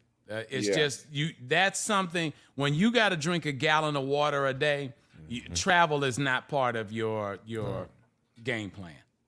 Listen, I used to do that all the time, but I just found myself running to the bathroom, and I'm just like, But it's this important, you know. You know what it was? It was when I had kidney stones. Oh, okay. When I had the kidney stones, I was Which like, are oh, very yeah, I had painful to pass. Oh yeah. And I passed it at work too. That was the crazy part. You like, I actually gotta saw go, the stone in the toilet bowl? Yeah, and I was like, I got to go take this stone up to the urologist. Wow. They're gone. Yeah. Shoot, it's not easy, but we gotta take care of ourselves. That's the most important thing. Absolutely. Yeah. By the way, I picked her up because she was over there having a little nightmare, and she was jumping and whoop, whoop. I'm like, okay, let me go ahead and calm her down. Yeah, that's Are you going to sign a release form for the dog? A release form? Yeah, for her to be on the show. Is that what we're supposed to have signed? I Yeah, think I because skipped that part. she gets after benefits now. She I don't know how long she's gonna be able to collect because she's 13 years old. Oh yeah. The When did canine. dog life get minimized? I mean, I remember growing up with a dog, and we never worried about how long the dog was going to live. And everybody that I know that has dogs now, like by the time they're 12 or 13, they're just about ready to say goodbye. That's incredible. But, I only feed her human food, but only rice and chicken. And Has she ever had like- the Popeyes chicken sandwich? I'm just asking for a friend. Have you tried the deluxe joint? I don't eat none of that junk. It is so good. The deluxe version, where they put lettuce and tomato. Oh. I don't eat. And every fast food restaurant has a chicken. That is one of the most phenomenal pieces of meat that they put on a menu for fast food. Every fast food. I mean, It you even really got caught on Arby's. after Popeyes. Yeah. Yeah. Yeah, it really And caught on. that's incredible. I mean, every fast food service has a chicken sandwich. It's crazy. Before Popeyes, nobody gave a crap about a chicken sandwich. Nobody cared about a chicken sandwich. Now Wendy's had one. Wendy's had one a long time ago. It was spicy chicken sandwich, and it had lettuce and tomatoes on it and everything. It was delicious, but nobody cared about that. It's like Wendy's. Goodbye, Wendy's. Did anybody see that Wendy's is for sale? News popped up about a couple weeks ago. Really? Wendy's, they're trying to sell Wendy's as a whole package. I'm like, wow. Okay. Nobody's ever going to beat, and I'll say this and give it back to Chris. Sure. The reason that McDonald's is the #1 fast food restaurant in Actually, the world. they're not. Chick-fil-A is now #1. But go ahead. They will not. That's only based on a survey. McDonald's has 45,000 locations around the world. Nobody else has 45,000 locations. Oh, worldwide, yeah, worldwide McDonald's is it, but in the United that's what States, I'm talking. I'm talking about worldwide. I'm worldwide, not talking yeah, about but in the United States, Chick-fil-A is #1. Yeah, Chick-fil-A. I mean, now you know what the secret is? Can I give you the secret? Made to order. Chick-fil-A came up with the made to order, which means that when you order, that's when they fix your food. If you go back, and you're old enough, Buck, to go back and remember walking into a fast food place and they had the hot lights over the fries and they had the hot lights They over still the do. sandwich? They still do. Chick-fil-A doesn't do that. Your food is prepared when you order it. That's why their lines are so long. Oh. It's made to order. Made to order changed that whole perspective. So That's probably you're why the thinking- fries are so good, huh? I don't know anything about that, but I'm talking about when you see those lines of cars and everybody is looking like, is their food really that good? I'm not saying it's not. But that's a marketing scheme that is incredible. There's Walmart and Chick-fil-A to date have the best marketing schemes when it comes to consumer shopping, and Amazon, of course. Oh, so it's sort of like how the in the club, when you go by the club and there's a line wrapped around the building, and then you stand in that line and you get inside there and it's empty.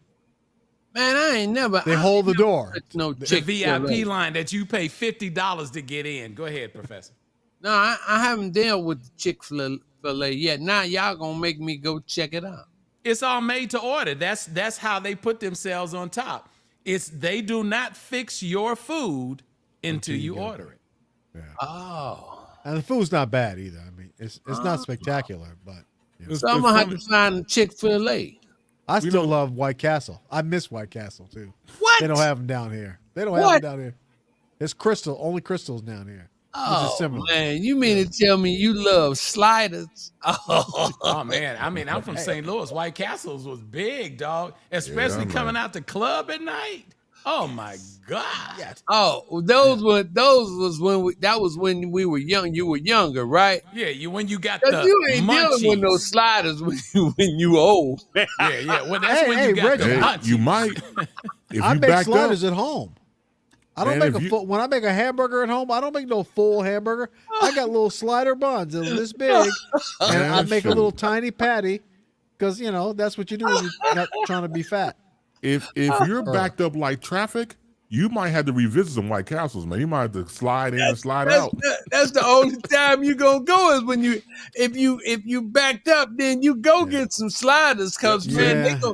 they gonna get you 15 minutes later. You gonna Yeah, They said don't- it they don't best. have them slide down in and Slide slide out. out.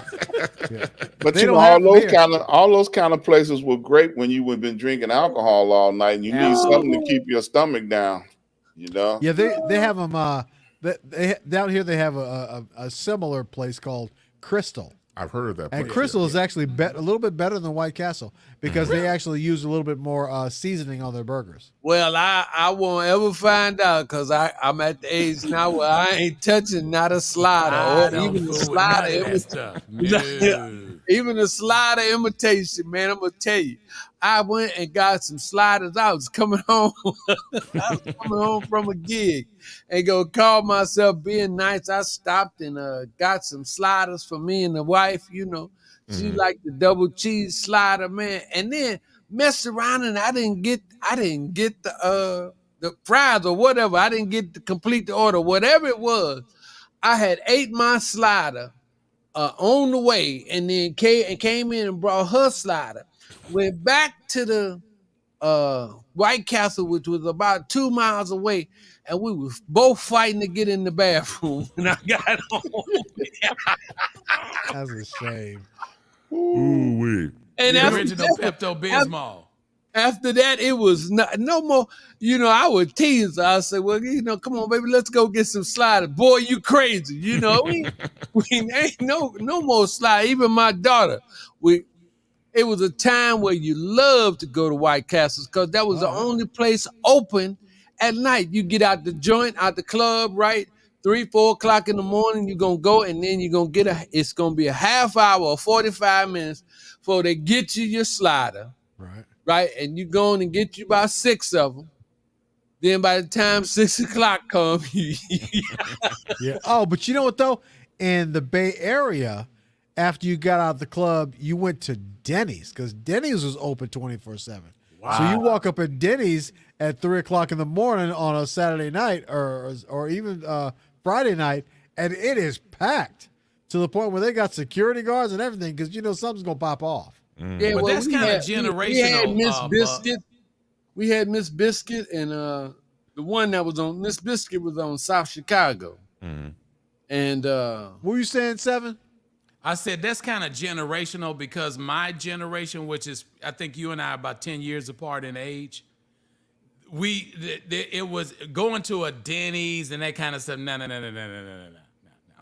You had smoked a joint, and you was trying to get to the munchies. Okay, Oh, you yeah. got Oh, the munchies, and wherever the quickest, you wasn't waiting around for somebody to seat you and take your order and read the menu. Oh, but you know what though? But hey, but it was like the club up in that joint. I mean, there was people up in there, and there'd be some young ladies. See, y'all got You'd be Waffle like- House. It'd be Y'all got some Waffle House in the South, so they was always open 24 hours. Waffle House. wasn't Hooters always White open? Castle. No, Hoot is not open no. 24/7. Yeah. Now, originally, you know, we all were very proud of Jewtown Rochelle Polish. said Denny's is racist. Oh, I thought it said ratchet until I put my glasses on. Yeah. Racist? Well, you know, be black people Regionally- working up in there. Originally, we had Jewtown Polish. Oh, Maxwell that? Street, yeah. Mm-hmm. What's Man, that called again? you going down there to get a funky dog? Jewtown Polish, bro. Man, You you know? Maxwell Street, down there to yes. get a funky dog. Come on, let's go get a funky dog, man. Funky dog and fry. So they Yep. stayed open 24 hours. You go out of the club and go there. You get like, you know, Polishes with grilled onions on it, hot dogs and burgers and stuff. Burgers, and yeah. fries. Chicago style. Yeah, Yeah. get that. 24. Now I would deal with a sounds chili good. dog, but I wasn't getting no funky dog. Yep. Chicken Okay. sandwich. Cause they put a pound of onions on there too, man. Raw and unraw. Yeah, Yeah. They mix it up for you. yeah, And nothing but mustard. yes. Woo, That's Nothing it. but mustard. funky So, dog. Let me get into this and we get into the last topic. So it's funny that Seven and Buck talked about Chick-fil-A. So I'm watching ESPN2, and it's the TBT, the basketball tournament that they have every summer. And so it's these individual basketball teams that are vying for the cash prize of $100 million. So they were at Rutgers Park, and they showed the two teams going back and forth. Now, you're talking about sponsorship. So you see the jerseys now, we had the sponsorship, you know, on the jerseys. I never thought that, once again, ideology-wise, you know, because Chick-fil-A is very Christian-oriented. The team had on two sponsors, Chick-fil-A and E&J Brandy. I never thought I would see these two together. So if you got yourself a Chick-fil-A chicken sandwich, you wash it down with some Erkin jerk. Can't throw that bad boy back. But you know that's telling you. crazy. You said that. If you watch Major League Baseball, the umpires now have advertising. I haven't seen that. Okay. Oh man, it's crazy. I couldn't believe it when I saw it. They have advertising on the umpire uniform. Anything that the camera hits, now that they got Yeah. this 4K out there, man, they get that name recognition is something else. Yeah. that name, you know. something And Oh, not to mention really the fact that we're over marketed to as a public. Oh my So God! they've Say got it to find again, Buck. other ways, right? I mean, we get bombarded with commercials. Listen, I was watching a YouTube video today, and it wasn't no more than 20 seconds into the video, another commercial.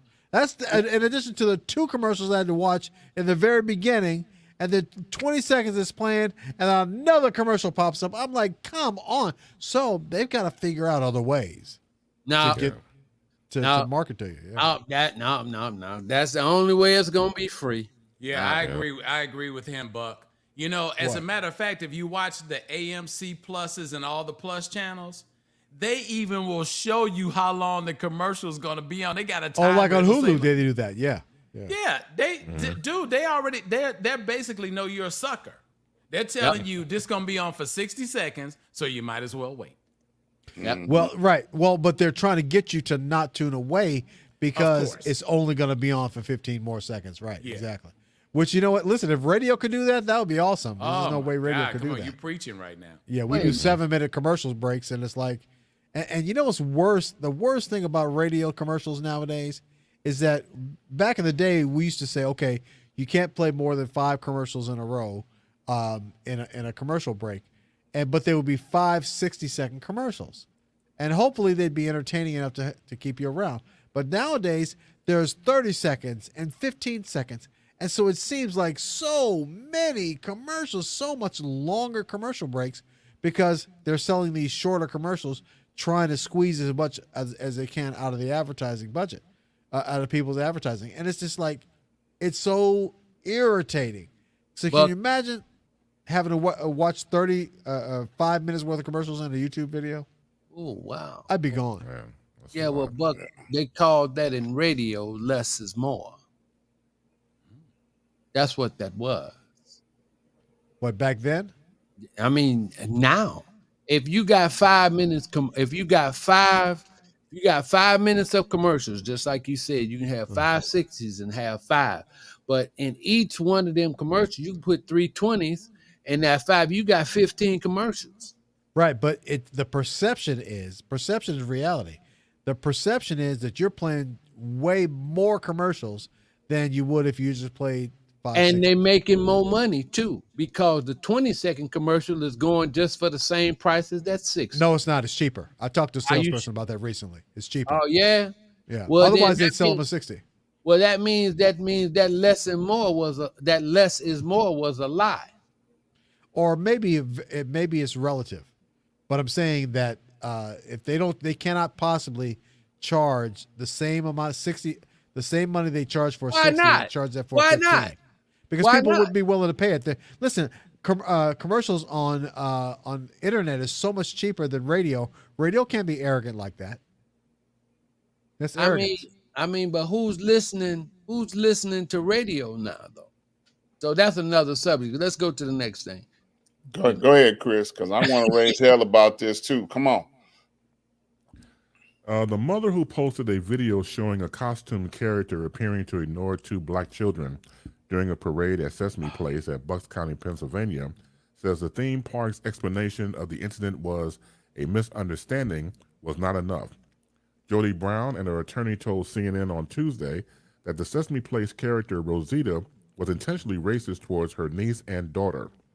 In a 9-second video shared by Brown on Instagram, her daughter and niece are seen reaching out for a hug from the character Rosita. In the video, Rosita is seen high-fiving others before seemingly waving off her finger at an unidentified person and then shakes her head no to Brown's daughter and niece before walking away from them. Yeah. Brown told CNN that the character Rosita was walking down the parade route and high-fiving and hugging other children when the children intentionally ignored her and her daughter. Also on Instagram account Fro Babies, other black visitors shared their videos at the Pennsylvania park. And once again, the same character, Rosita, snubbing black children. I remember watching this when it came down the pike over the weekend, and then afterwards I've seen other videos after that.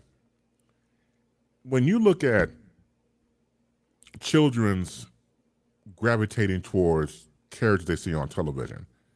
And plus, when you have parents or a parent saying, you know what, you get good grades this year, I'm going to take you to Sesame Place and get a chance to see these characters in person. And that becomes incentive for certain children, if this was the case, to do well in school, and you get the good grades, here comes the payoff. And when you watch the videos, not only is it intentional, but the person in the costume had made a habit of doing that throughout the time when everybody else had their videos as well, snubbing black children. And you know how children are, very emotional. They see these characters in person. And if you don't get a hug, at least a high five or some sort of interaction. When completely ignored, but you're high-fiving and acknowledging white children or children that's not of a certain hue, that's obviously racism. Wow. And regardless of their statement, because they came out with a statement saying that we're sorry, it's unintentional. No, damn it, you knew what you were doing.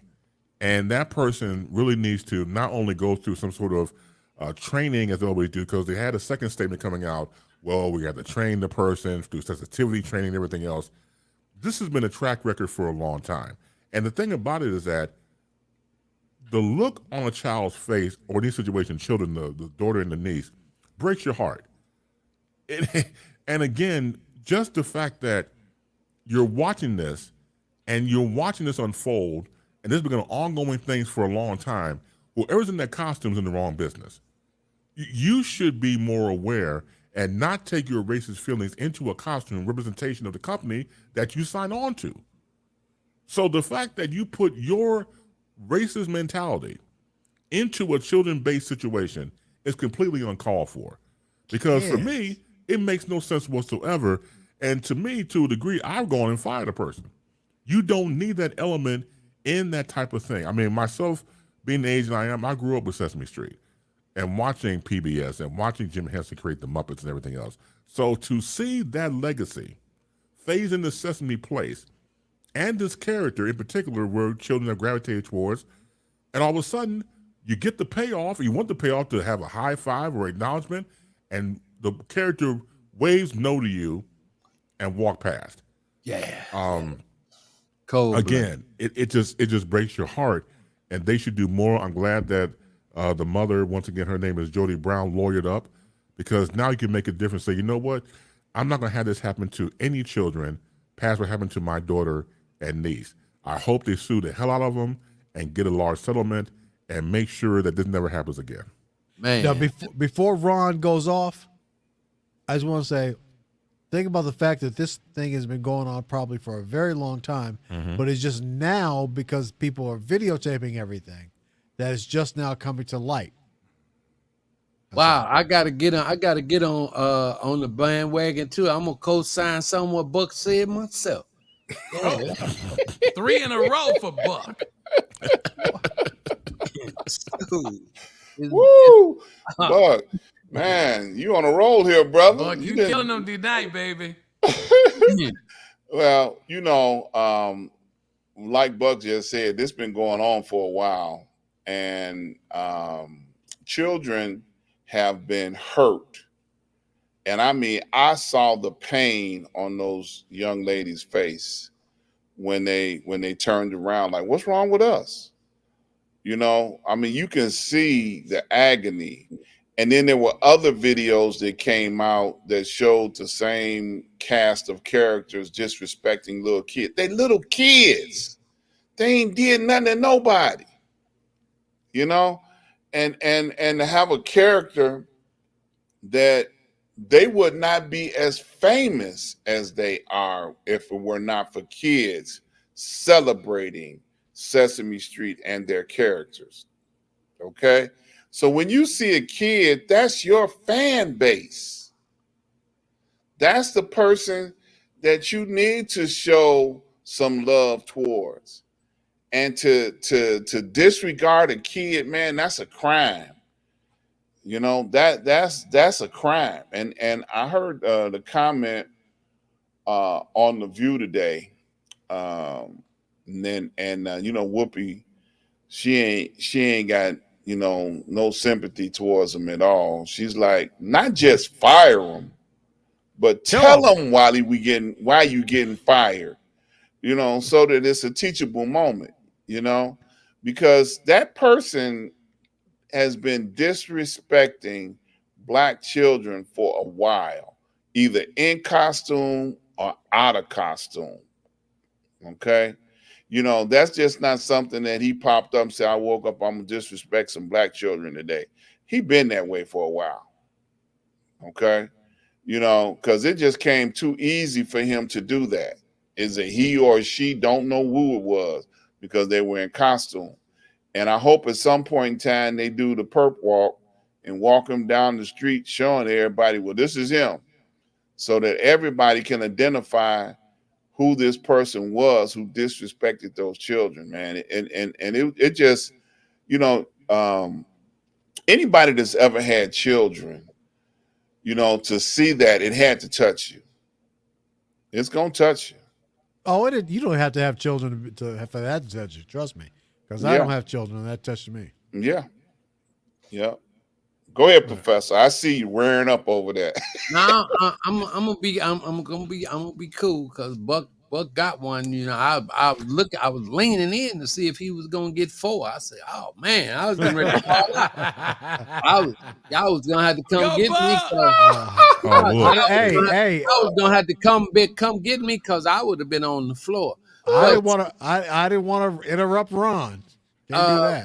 But yeah. Like Buck said, see, look at that. I got to say, like Buck said. I mean, which one of us has not had did not get the racial experience of the racism treated while we were younger? Yeah. I mean, my first day of school in kindergarten, I had to run home for my life because of a race ride. Going to George Dewey Grammar School. And the thing that concerns me most is the effect that this gonna have on these girls. Yes. That's what's getting me. Bump the BS that's going on now. That's something that's gonna get deep. That's gonna be deep rooted for a long time. Yep. It might turn into the next Angela Davis, or it might seed something to become maybe another Stacey Abrams or something or whatever. But that's something that's that's impactful. Yeah, it leaves scars. Yeah, that's it. Thank you, Dr. Ron. I mean, that scarring. I mean, because I've had that scarring. Many people have experienced that type of scarring. I had that scarring not only as a kid, but back in the day. And Buck, this was a little bit before your time, so you can a little bit. This was a little bit before your time. I'm getting ready to say another thing that was a little bit before your time that you might not know about, Buck. But when I first had to get back in the day, and Mike Love, you might know this, in order for us to touch controls in the radio station, we had to have a third-class license. Oh, absolutely. That was before my time. Yeah, way before you. And I still got the book. I'm gonna bring it up on the floor. I got the book. I thought it was first class license. No, third class.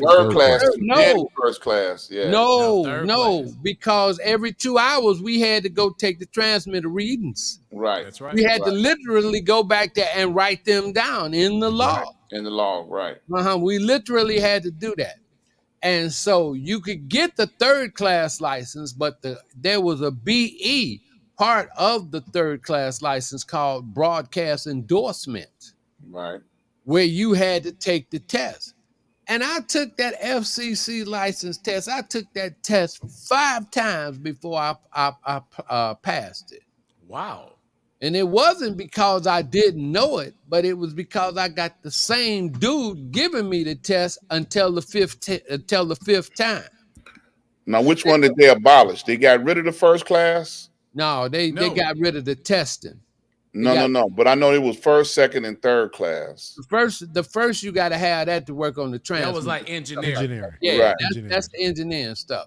But So the third class, you couldn't even touch equipment in the radio station unless you had that light. It had to be Your on license the wall. had to be posted in On the the wall. That's studio. right. On the That's right. wall. on the wall. Yeah. You know, you couldn't even do that. But this dude, and I wanted broadcast endorsement really, really bad. You understand? But I took that test 5 times and I didn't pass it till the 5th time because the first 4 times was this same dude. And the thing about when you take that test, they told you couldn't challenge it. Right. But I don't understand. How could he change? Would he change your answers? I don't understand. All he had to do was tell me that it was wrong. I couldn't ask him to show me the right answer. Right. It was a verbal test? No. It was a written test, but he was the one who had control over the test, whether you pass or fail. Yeah, and it was really just weird to one hear that dude, story. and it was only one dude in the room when you went to go take that test. That's right. And that was his job. That was it. That's all he did. That was testing. really, really weird, Professor, because I never went through that. I remember getting my job out of college. My first station was a pop station in Springfield, Illinois, and it was automated. So we voice tracked all of our shows. So when I get the job in St. Louis, the same radio station that Lee was at, he wasn't there at the time. I didn't have a 3rd class license for about maybe 3 to 6 months. And so the general manager, Doug Eason, came to me and said, hey, you got to pass the test. I had to drive as a matter of fact, they didn't even give the test in St. Louis. I had to drive to Kansas City, Missouri, 4-hour drive, take the test, and wait on the results. You didn't get the results then. They sent you a letter and said whether you passed. And then they would send you, your license. It was blue, and then it was posted in the on-air studio. Yeah, well, you see, I mean, I got the original book, Broadcast Operator Handbook. Yeah, that was crazy. But you talk about emotional scarring that we've all gone through in some way, shape, or form. Once again, Jody Brown and her attorney, she said that both her daughter and niece are now getting help from a professional to work through the emotions of that. And it's funny because you talk about emotional scarring. So when I was in high school, my freshman year, you're in your division and you meet your division teacher and your classmates and everything else.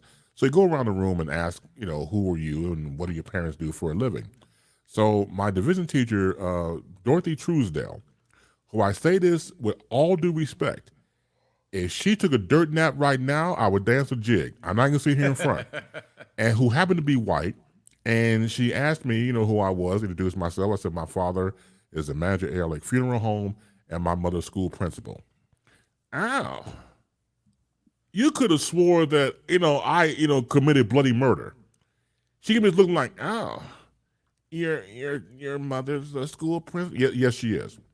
So she gave me grief when she would mention stuff like, oh, well, yes, his mother's a principal. To other teachers, I'm like, where the hell is this coming from? My second year, she was my English teacher because that was her thing. And she would purposely single me out and give me shit that I could never answer. Let's go to our page 67 here in the book. Now, Christopher, I want you to break down a noun, a person, place, or thing, and take these 2 paragraphs and break it down for what I'm like, heifer, are you kidding me? And so it messed me up. My classmate was like, dude, why you picking on you? I don't know. I never done anything to the white bitch. Not at all. I didn't even know her. So the conclusion that my mommy came up with, because see, back in the day, when you took the principal exam here in Chicago Public Schools, that was an 8-hour exam. Ooh. You were there all day. Bring you a lunch because you had to take this exam. Not only that, you went to the bathroom. They followed you to the bathroom to make sure you don't cheat. And so it came to the conclusion that this heifer probably failed this test because it's extensive. Mm-hmm. Because again, to single somebody out, once again, I don't know from a can of paint, but this white heifer made sure she made my life living hell. When she found out my mom was the principal, it was lights out. It was like, I kid you not. Right to this day, when you talk about scarring, oh man, only good that the heifer did for me was for it to be good radio information, good radio stories. Other than that, to hell with this woman, because she didn't have to single my ass out, but she did. Well, Christopher, look, I went let me over tell your, you, when I was a kid, I hated that shit. I wish a teacher would try to do that to me, because I was a kid that would challenge the teacher on everything, and they would never catch me sleeping, and they knew that I was bright and I would be able to answer any question because I was always there with my hand up. Oh, me. They would. Now I wish they would. I know, man. It's sick. Some of us, Buck, who got a little that might be a tone darker than you. You understand? If we do He that, did say he was bright. By you being Light bright, skin did it. by you being bright in the beginning, they expect you to be bright. You understand? But Yeah, but I was a pain in the ass. It don't matter. That's all right. I mean, I was a pain in the ass too. Because I was smart. I was smart my doggone self. I wasn't never nobody's dummy. Right. But you were darker than Buck. Because I had a darker hue. It was only one Caucasian teacher that I had in elementary school that she saw me do all right. And she would sit me in front of the class and have me pick the other students to read, and then have me to, when the students started stumbling on the words, I would help them to read it. She set me up in front of the class, and we would be reading our social studies, and because it wasn't too many words that I wasn't going to, miss or not be able to pronounce. And she would do that. She would put me there, and that was like one of my only, except when I got in 8th grade, and then I had another Caucasian teacher whom I loved. You know what teachers always used to get me on? Talking too much in class. Well, Buck, you wasn't the only Buck, you wasn't the only one that did that. Yeah. And you wasn't the only one. I And got on their nerves. I couldn't stop talking, boy. So when I got on the radio, my parents weren't surprised at all. Oh, of course. I used to talk so much and get in trouble because we had this one teacher, and then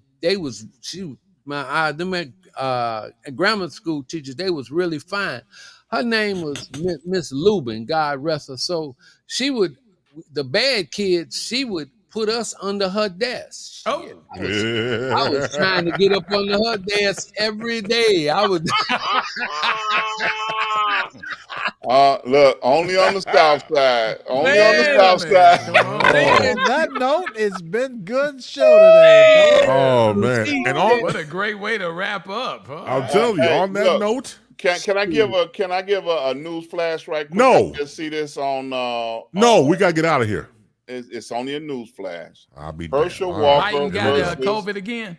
No, Herschel Walker versus Raphael Warnock debate set for October the 16th. Oh, I got to see that. Oh, that's incredible. That's all. Go ahead, Chris. Wrap it, baby. You've been connected to SNN Street News Now. 6 guys and you. We congregate and do this every Thursday evening, 9 p.m. Eastern, 8 p.m. Central, 6 p.m. Pacific time. Make sure you go to our YouTube channel and type in SNN Street News Now. Subscribe, like, and share. For Dr. Ron. Yes. For 7. Also for 7. Also Cranberry and Vodka. We have to thank them as well.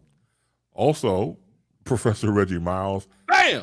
Buck Wheezy with the red wine. We got to thank them as well. Got to get Drink a a whole sponsor. bottle through the show. You got to get a sponsor, too. You think about it.